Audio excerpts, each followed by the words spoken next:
Hello, me and Queen here. Life after money.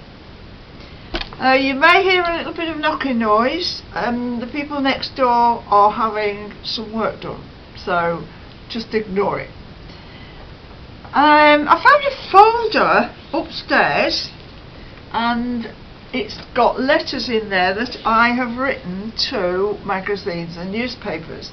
I did go through quite a stage of doing this. If I had anything to say, if I had any ideas to pass on, if I wanted to give my opinion on something, I wrote a letter to a magazine or a newspaper, and quite often they printed it. The cat has just jumped up. The cat follows me everywhere. I was over there and now I'm here and she's followed me here. Yes, letters. Now I've just come across this one and it's quite interesting because it was written in August 1999 and it is still relevant today.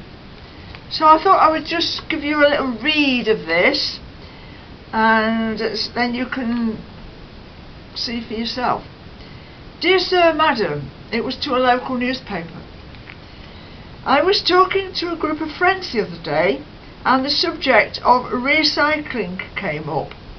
I explained that I separated all my glass, plastics, paper and tins, and when I had collected several boxes of this, I took them to Tesco and placed them all in the appropriate recycling bins. They were amazed that I should go to all this trouble and said that they could never be bothered to do that. I feel this attitude is all too common and is an illustration of the general "I'm alright Jack, sod you" brigade. I don't think people give a thought about what kind of world we are leaving behind for the next generation. We are only here for a short time. The ground we walk on is borrowed. The air we breathe is shared by all. We don't have the right to plunder and desecrate the earth's natural resources. Everything we use for our very existence is a gift. Nothing should be discarded if it can be used again. Green fields should not be destroyed when brownfield sites can benefit from redevelopment. Treasures should not be buried in the ground when they can be made into new cans and bottles. Now I wrote this in reply to an article that they wrote and I've quoted it here. Your article, Throwing Away a Fortune, saying that we are losing a lot of money because 2/3 of cans are never recycled, seriously understates the situation. In the long term, we are throwing away our planet. And I'm still believing this now, 21 years later. Has anything got better since I wrote this? Are we recycling more? I'm not really sure. To be honest, I don't think so.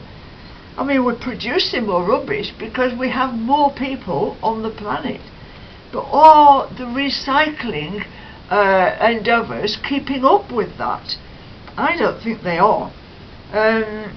I think we should keep on nagging, promoting, buy second hand, recycle everything, and buy very minimum new. And I just wish we could get like everybody on board. Everybody, not just, people like me that's trying my hardest to live a simple life, to not take everything from the ground and to reuse everything that I can. There are people like me around, quite a lot of people. We all try and do our best, but there's like millions and millions more people that don't give a damn that just throw things away after one use. I mean, second-hand clothes, there's nothing wrong with them. Don't go to a shop, go to a charity shop, go to a car boot sale, swap clothes. I do a lot of arts and crafts, and I try and use all recycled materials. I just feel like I'm fighting a losing battle. You know, it's like having a pea in the sea. Is it ever going to make any difference? I have to do my bit. And I just watched the cat throw up. Thank you. I don't believe that. Heidi has just been sick. Thankfully it's in a place that I can... No, it's not Heidi, it's Mayze. I can pick it up. Oh dear. She's going to do it again now on the carpet.